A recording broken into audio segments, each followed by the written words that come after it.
This is a signature morning, and today we'll be talking to a special guest who is on Zoom this morning. We'll be talking about all of the hikes. I mean, we've seen and heard a lot of hikes and what specifically the labor unions are doing about it.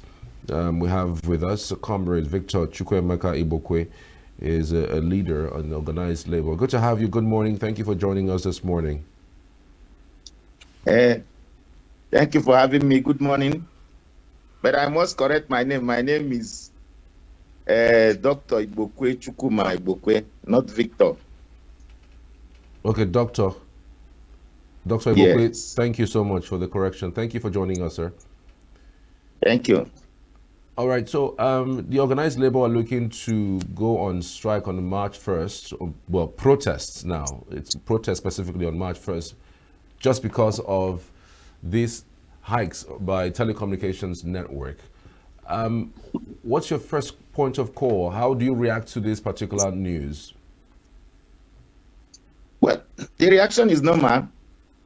It's normal because unfortunately, it's very unfortunate that we are in a system where you just wake up and then you see increase in services, increase in products. And don't forget that the workers of this country are always at the receiving end. If you look at the population of those that use the telecom facility, their services, I can assure you that over 80% of them are, workers both in the private and the public sectors. So this increase in tariff has affected workers adversely, and even in the doing of their job.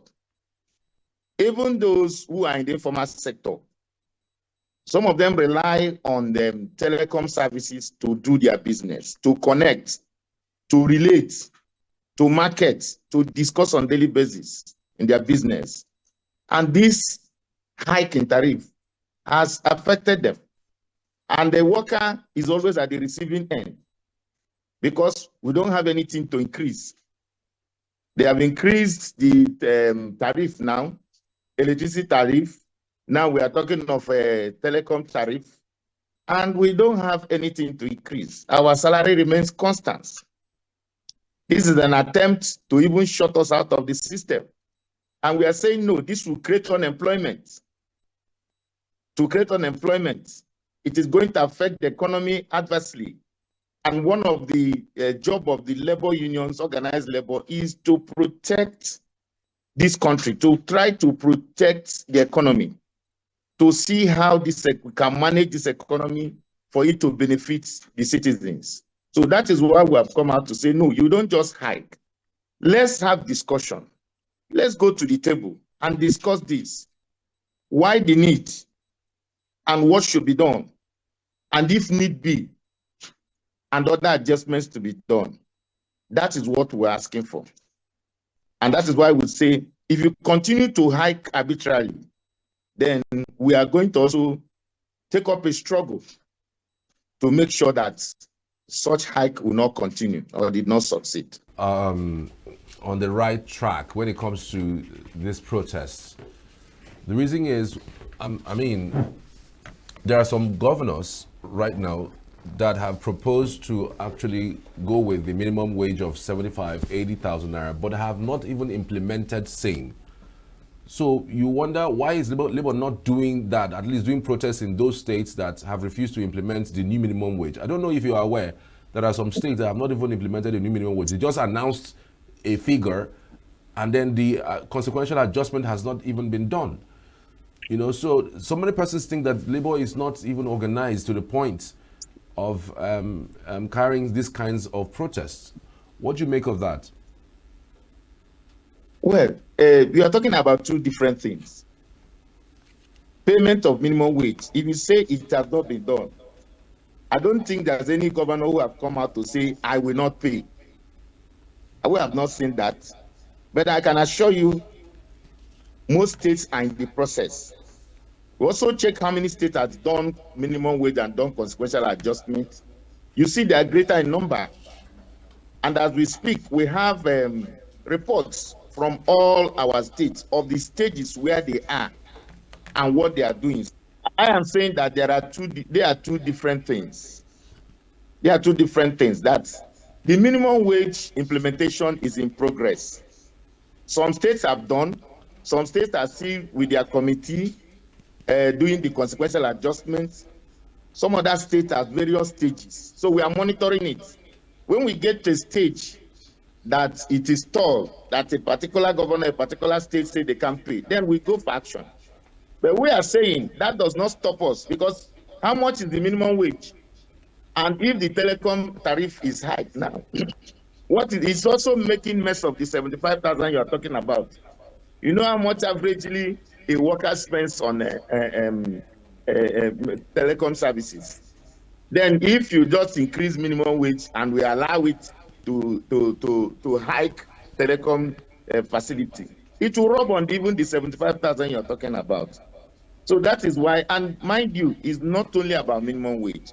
We are looking at something that affects the general masses of this country. Virtually, you know now that everybody, even in the remote village, are using network.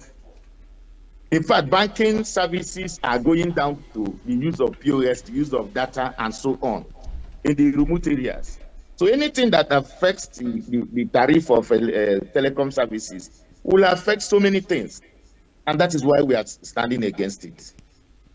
Okay, Dr. Igbokwe, due to the protest that is about to happen, in what ways would you say that these strikes and protests has helped in influencing the decision of the government from reversing or delaying the increase in tariffs? Well, we're in a struggle. We're in a struggle. And when the struggle starts, the experience has been that when you are preparing for a struggle, most times the government will be looking at you. They want to test the waters to see how it will be. But when the struggle starts, because this is a problem in this country, fire service approach.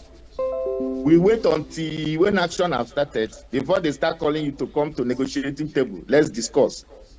Instead of taking steps to prevent the strike or the demonstration, the rallies, they will wait until when you have gone far into it before they will start calling you to negotiate. So all we know is that we are going for an action, and that is what the tool that we use to shout when government is implementing policies that are adversely affecting the masses.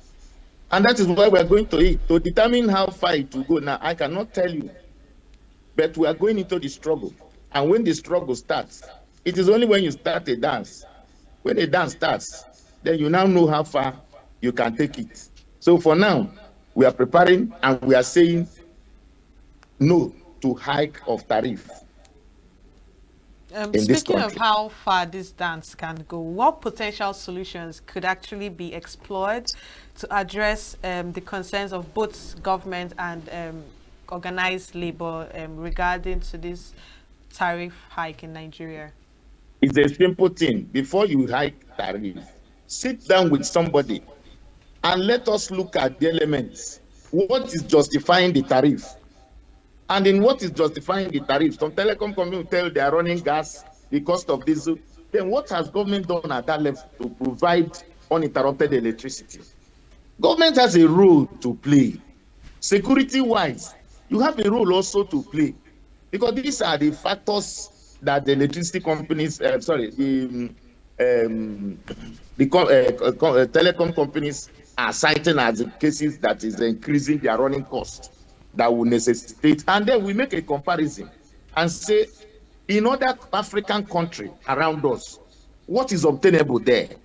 Or is it just because Nigeria is a country where anybody can just come and exploit the citizens without government, protecting them? And that's why Labour is standing up to say, no, let us sit down, let us look at it and justify, even if it will be hiked, if it will go up, what is the margin that is going to be accepted? So that's all we are asking for.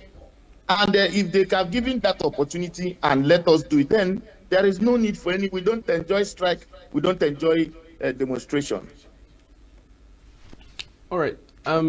You mentioned other African countries. A little research, that we have done here at the station show that Nigeria pays amongst the least when it comes to tariffs in telecommunications, whether it's data or even call rates. If you look at the numbers in Ghana, the numbers in Algeria, in Egypt, in Morocco, in South Africa, in Gabon. I mean, Nigeria, it pays the least, basically, when it comes to tariffs. And the last, 10 years, telecommunications network haven't increased anything at all. They are complaining that if these tariffs are not increased, they will not be able to invest more or even, make some monies to improve on their network. I mean, every now and then we complain about how bad network is. And if there is no more investments in that sector, there might be chaos. I mean, we might wake up one morning and, network disappears because they have consistently said that this is actually the problem. I mean, don't you think that somewhat this is justifiable, given that inflation, the devaluation of the currency and other economic indices show that it is not sustainable for you to continue in that trajectory? Well, looking at the result of your research, yes, I quite agree with that. But also, in that area, look at the population of this country, look at the turnover, and look at what government have done in such countries to stabilize this thing. So we look at the population of this country. If you put about 10 African countries all together, they are not up to the population we have here. So when you are doing a business, Nigeria is a good market. It's a good market. That's why we are saying, fine, if there are challenges, let us sit down on the round table, the stakeholders, the consumers. Then let us know who is not playing his role. We are not talking of there will be need for increase, definitely, but not just hike to anything. You don't just take it into any amount and you expect us to just accept it like that. No, we have to sit down and we'll have a reasonable increase. A reasonable increase. Not the increase that you do. I'm talking of investing in that sector. There's an increase you do in that area. You shut down businesses. There are people who are selling cards. There are people who are running business using these platforms. And once you run it up and the customer decline, some of these youth who have just been used some of this small business to take out of crime, they will go back to crime, and you see another adverse effect, the other side effect of it. So what we are saying is, let us sit down, let us look at it. Yes, bring the indices, let us check, and then what needs to be done. A country where you have let me not use the word reasonable. In most advanced countries, before you do this kind of increase, you bring the stakeholders. We'll sit down, and your increase will be justified, and agreed at a certain amount. Don't just wake up one day and you just fly. It's because in this country, everything you wake up, price of petrol pump price will go up overnight.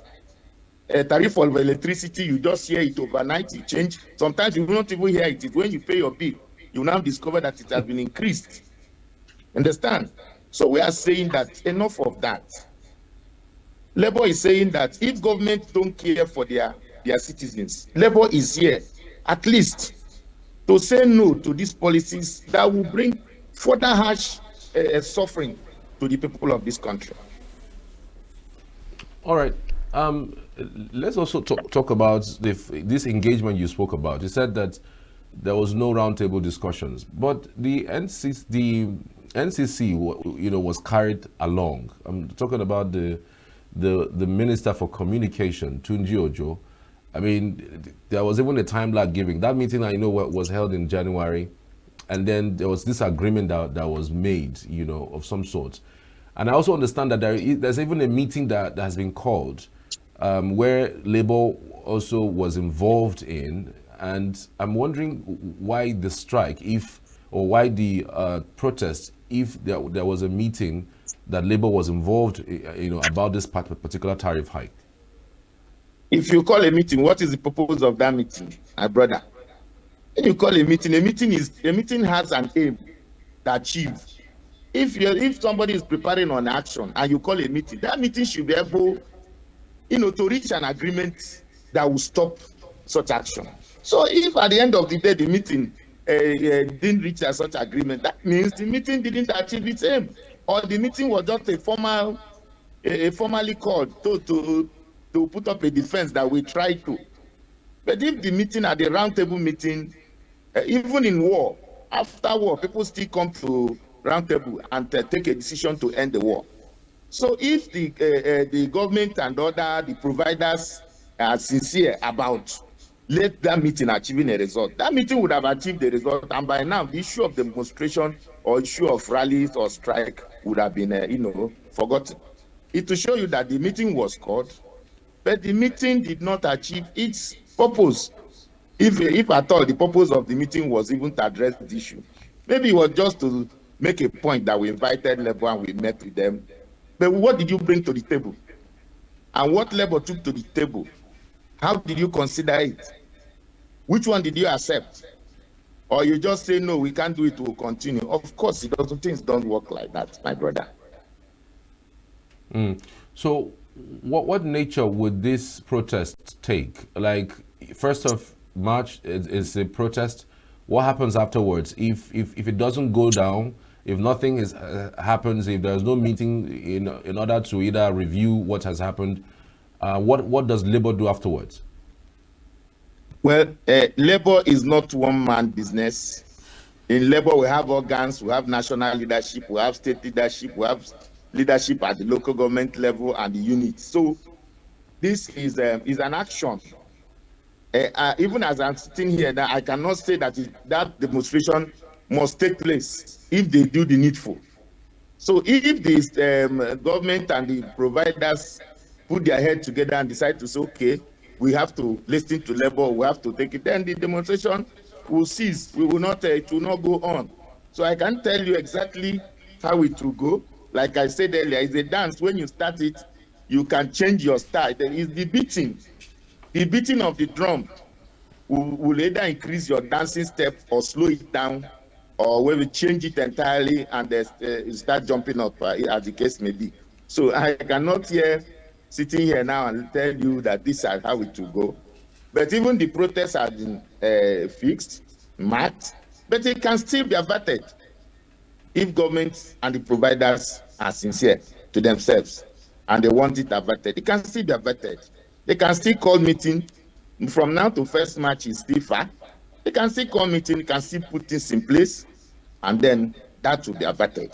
But if not, when the protest takes place, we review the protest and then decide on the next action. Okay, Doctor, what steps exactly has the Nigerian government taken in order to address the concerns of organized labor regarding the tariff hikes? That's what I'm saying, that like your colleague said, you had a meeting. And what was the meeting for? Invited people to a meeting, you listen to them, and you insist on what you want to do. When you invite people to a meeting, you must, it's a negotiation, it's a give and take. Negotiation is give and take. You don't go to negotiation with a made-up mind. You must be willing to give, and the other side will be willing to give. So the meeting has not really served the purpose. So if federal government is ready, they can initiate another meeting, and before then, sit down with the telecom providers and then sort out ABCD as regards the requests of the labor, and see how this thing can come down, and also see how the federal government can assist in providing those things that the telecom providers are complaining about. That is what is increasing their running costs, the issue of security, the issue of power supply, and so on. And even tax waiver or whatever, to see what they can do to bring this thing down. We can't be suffering. Okay, the African countries we are talking about, that they are the other countries, that their tariffs are high. What is the level of service provided for them in terms of their welfare, in terms of their salary, in terms of health care, in terms of education? What are the level that they provided there? So when you're also making a comparison, look at other indices in the country that they are enjoying. This is the little thing that we can, in Nigeria, that we can use and do communication, reach ourselves and so on, and do business. Now you want to also come and hike the price and shut people off. Look at, we are still battling with petroleum increase. People, a civil servant cannot go to work for 1 week with his car, because if you try that, you are going to burn close to 80% of your salary. And now you can't use your phone again. You can't reach your loved ones. You can't coordinate activities. That's why we are saying, please, federal government and the telecom provider should look into this. All right, comrades Igbokwe, we'll keep an eye on this development. Thank you so much for your insights and also for your time on the show this morning. We truly appreciate. Thank you. Save Nature TV. News in your pocket.